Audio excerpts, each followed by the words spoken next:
ground training is sort of Littleton. We did ground training, marching, and did your first Air Force, your book training, and then from there we went to Potch.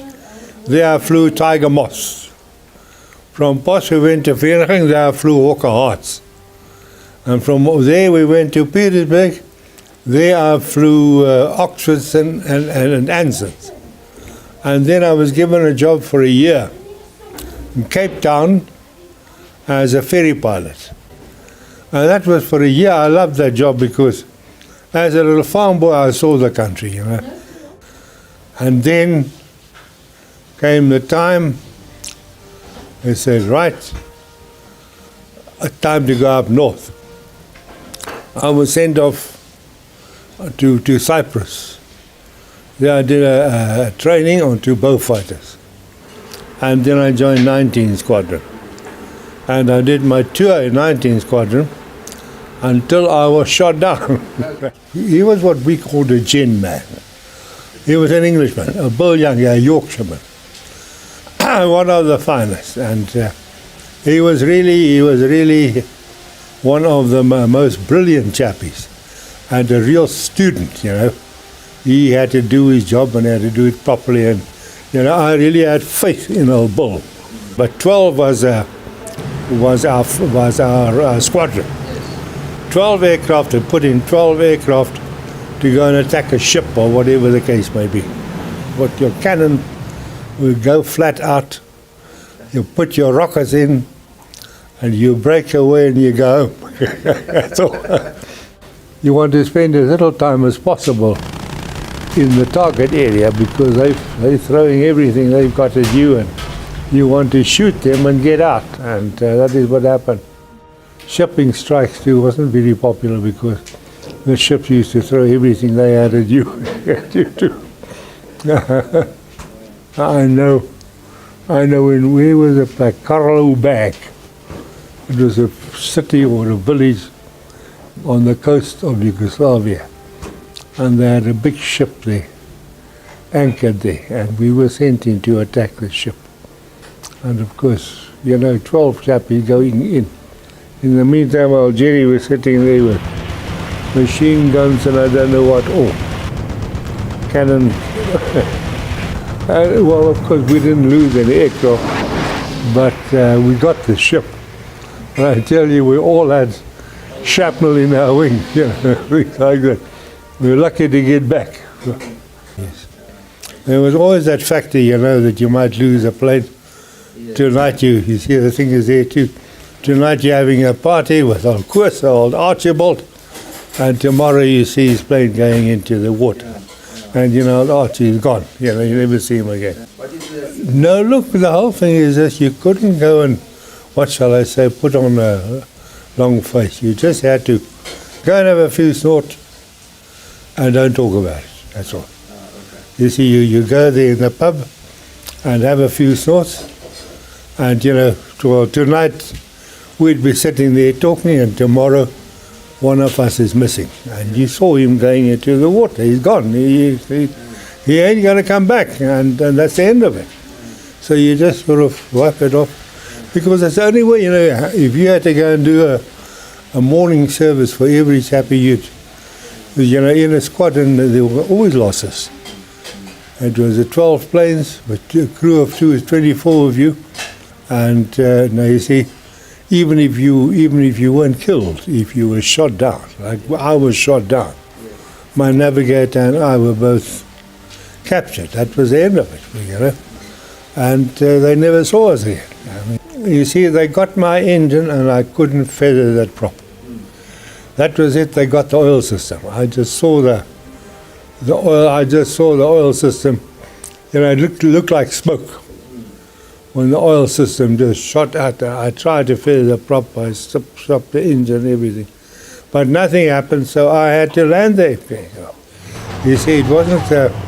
I believe later on, the later Beaufighters, you could fly it with a windmilling prop, but that model, you couldn't fly with a windmilling prop. So I had to land, and then of course I landed, and as I got out of the plane, my navigator and I We had ching, ching, chip, and the Ustashi was shooting at us. Ustashi. That was a pro-German element in Yugoslavia. And they caught us and they handed us over to the Germans. But about a week before I was shot down, or we were shot down, we had a lecture by the A Force, the escape force. And they warned us. They said, warned us against the Ustashi. They said, if you're captured by the Ustashi, remember the best they can do to you is to hand you over to the Germans. He said, because they can be very irresponsible. Oh, you're a nice spy, and give you a drink and all that type of thing. And then your squadron would come over and shoot one of the chaps, and they shoot you. And he said they're not like the Germans. You can expect them. You're a prisoner of war, and they'll treat you as such. But with Ustashi, there was no such a thing. No, they didn't treat me badly before they could hear the Jerrys were there. I know they were arguing about me, you see. There was apparently an agreement between the Jerrys and the Ustashi that officers the Germans wanted, they could have other ranks, because amongst the RAF you had sergeant pilots and particularly navigators and gunners and so on. My navigator went to hospital. He got a bit of shrapnel in the calf of his leg, and he went to hospital. I never saw him again, old Bill. He died in 1985. But old Bill apparently he spent the time in hospital, and when he got back, a German, a girl there, Ustashi girl, helped him to escape. First Austria, Wien. I went to Vienna, Wien, and from there, of course, we went to Nuremberg. That's right. It rings a bell. Treat you all right? No, the Jerrys treated us all right. Look, the whole thing is, it was food. Look, you were just thinking of food all the time. How to get extra, how to get more, how to get that full feeling, It was just, because we were never really starving, but we were always thinking of food, So we had to move, so we went on there was only one way. I don't know how many thousands of us. Just the camp started moving early that morning, and they just went out and we started marching. Now we were on the march, and while we were on the march, we weren't too badly off. Okay. You see, they felt safe with us because they were. At first they were guarding us. Then they were looking after us. Then it got to that, particularly when on the march. I can't remember any prisoner of war getting hurt or anything like that. We were getting through the Swiss Red Cross. We were quite loaded with American cigarettes, and American cigarettes was the best money you could have in Germany. Yeah, because a few cigarettes could give you a loaf of bread.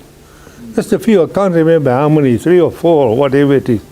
A loaf of bread, and now you take yourself a loaf of bread, plus your miserable rations that you get from them. You have a loaf of bread with it.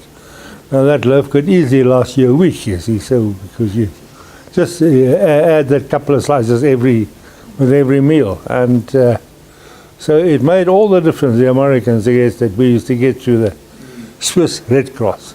I mean, I didn't say so, and they made it up.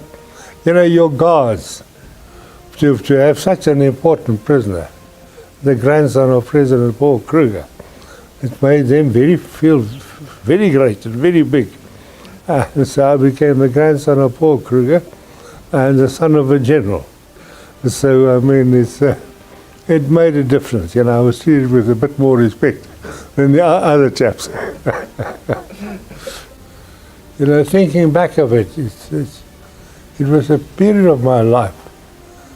At the time, it didn't seem so bad or whatever it is. And yet I was lucky to survive, that is it. Yeah. Lots of chaps didn't.